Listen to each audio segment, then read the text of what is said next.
নমস্কাৰ, মই এষ্ট্ৰগুৰু ৰেখাই আপোনালোক সকলোকে মোৰ এষ্ট্ৰগুৰু ৰেখা ভিডিঅ'টোলৈকে স্বাগতম জনাইছোঁ।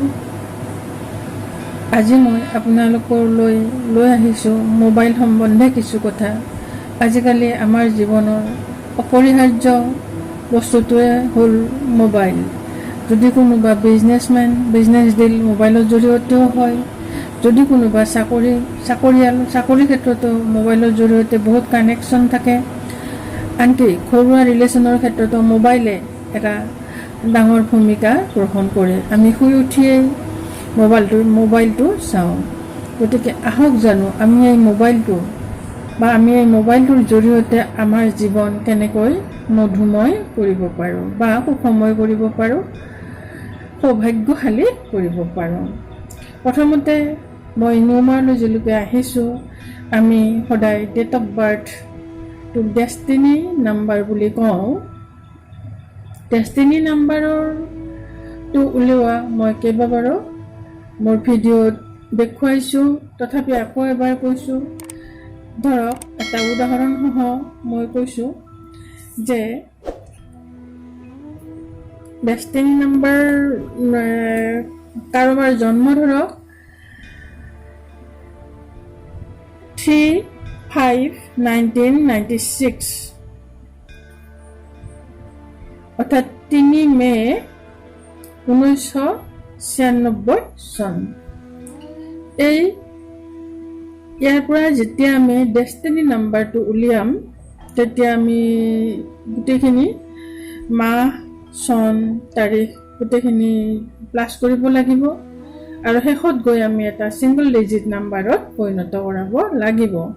তেনেহ'লে 3 + 5 + 1 + 9 + 9 + 6 আমি যদি টোটেল কৰোঁ আহি যায় 33। 33 যদি আমি পুনৰ ছিংগল ডিজিট নাম্বাৰলৈকে আনো, তেনেহ'লে আমাৰ আহে 6।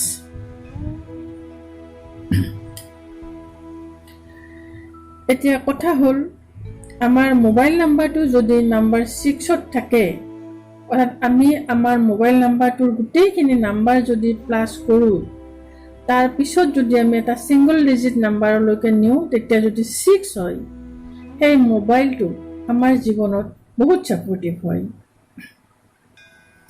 সদায় মোবাইলটোৱে আমাৰ ছাপৰ্ট দি থাকে, অৰ্থাৎ যিকোনো খবৰ বা যিকোনো ধৰণৰ কাৰ্য আমি যদি মোবাইলৰ বা ফোনৰ মাধ্যমেৰে কৰোঁ, সেইটোৱে আমাক বহুত ছাপৰ্ট দিব। অগত্যা যদি মোবাইলৰ নাম্বাৰ ডেষ্টিনি নাম্বাৰৰ লগত নিমিলে, তেনেহ'লে এই নাম্বাৰ 6 নাম্বাৰটো লাকি নাম্বাৰৰ লগতো আপোনালোকে ৰাখিব পাৰে, অথবা মূলাংক 3 নাম্বাৰৰ লগতো আপোনালোকে ৰাখিব পাৰে।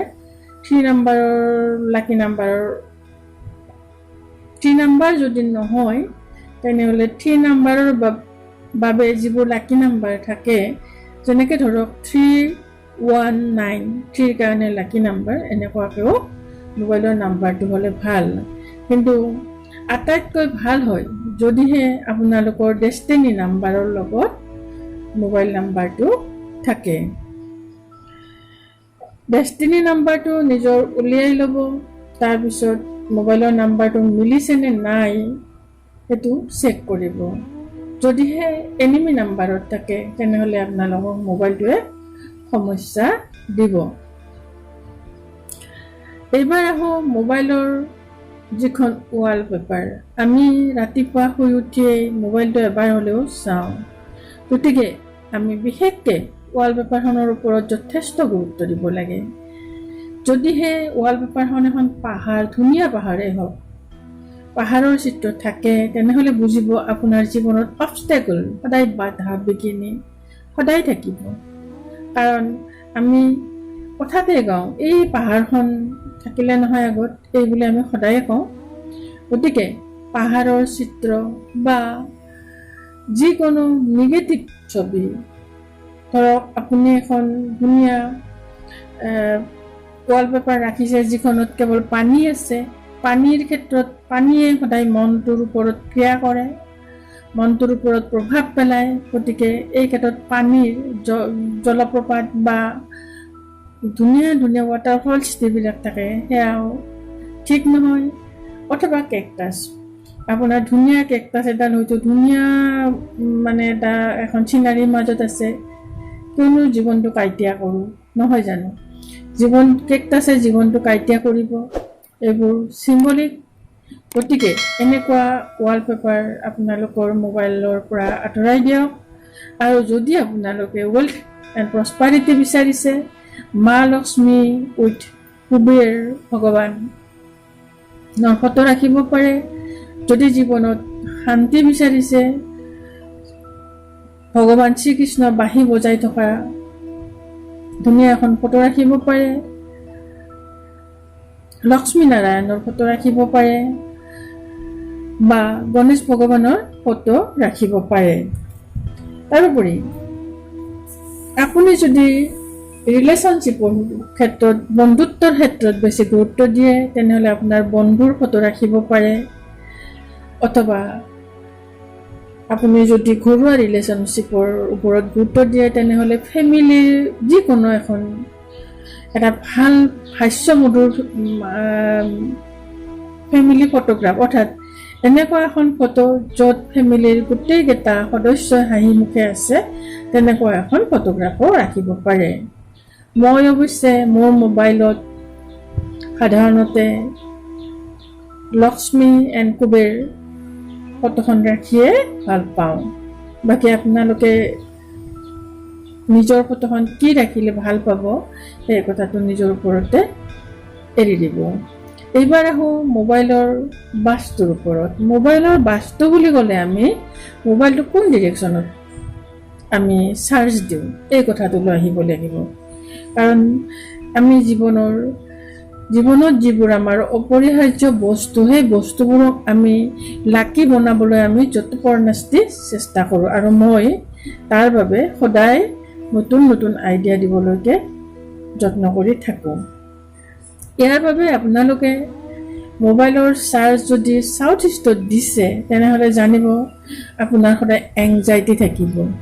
যদিহে আপুনি এংজাইটিৰ পৰা বাচিব বিচাৰিছে, তেনেহ'লে আপুনি মোবাইল চাউথ ইষ্টত কেতিয়াও চাৰ্জ নিদিব। যদি এংজাইটি নিবিচাৰে, ডেফিনেটলি আপুনি পিচ অফ মাইণ্ড বিচাৰে।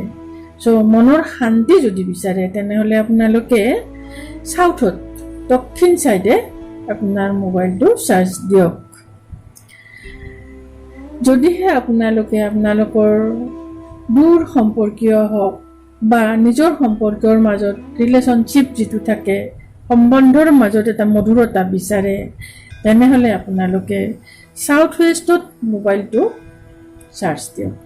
আপোনালোকৰ মোবাইলটো চাউথ ৱেষ্টত চাৰ্জ দিয়ক। লগতে ৱালপেপাৰখনত আপোনালোকৰ সম্বন্ধীয় মানুহৰ ভাল ফটো এখন, হাঁহি থকা ফটো এখন ৰাখক, বা মই আগতে কোৱাৰ দৰে ফেমিলিৰ ফটোগ্ৰাফ এখন, ধুনীয়া হাঁহি থকা, চব সদস্য হাঁহি থকা ফটো এখন ৰাখক। আপোনালোকৰ ৰিলেশ্যনশ্বিপ চাব ভাল হৈ যাব। আপুনি যদি বিজনেছমেন হয়, অৰ্থাৎ আপোনাৰ যদি বিজনেছ আছে, তেনেহ'লে ফোনৰ জৰিয়তে আপুনি বিভিন্ন কাম কৰিব লাগে, তেনেহ'লে আপুনি আপোনাৰ মোবাইলৰ চাৰ্জ নৰ্থত দিয়ক।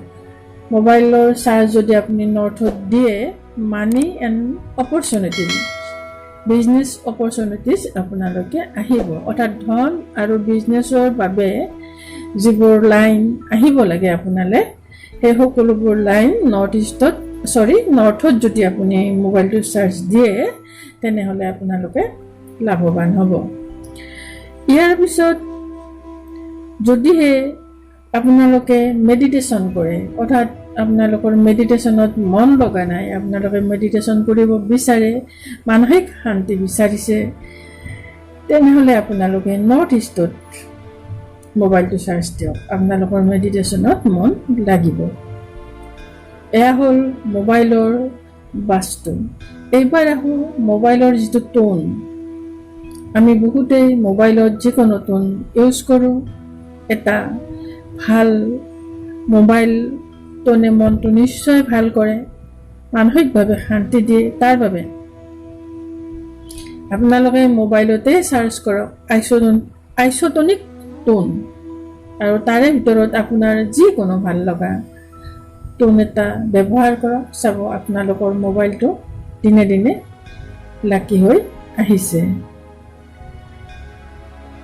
যেই নহওক, মই এষ্ট্ৰগুৰু ৰেখাই যিমানখিনি পাৰোঁ মোৰ অধ্যয়নৰ জৰিয়তে আপোনালোকক কেনেকৈ নিজৰ জীৱনটো শুভ কৰিব পাৰি, সুখময় কৰিব পাৰি, সৌভাগ্যশালী কৰিব পাৰি, তাৰ বিষয়ে এইবোৰ টিপছ দিলোঁ। আশা কৰোঁ কামত আহিব। আৰু মোৰ ভিডিঅ'টো যদিহে যাই আছে তেনেহ'লে আপোনালোকে লাইক কৰিব, শ্বেয়াৰ কৰিব, কমেণ্ট কৰিব, ছাবস্ক্ৰাইব কৰিব। ধন্যবাদ।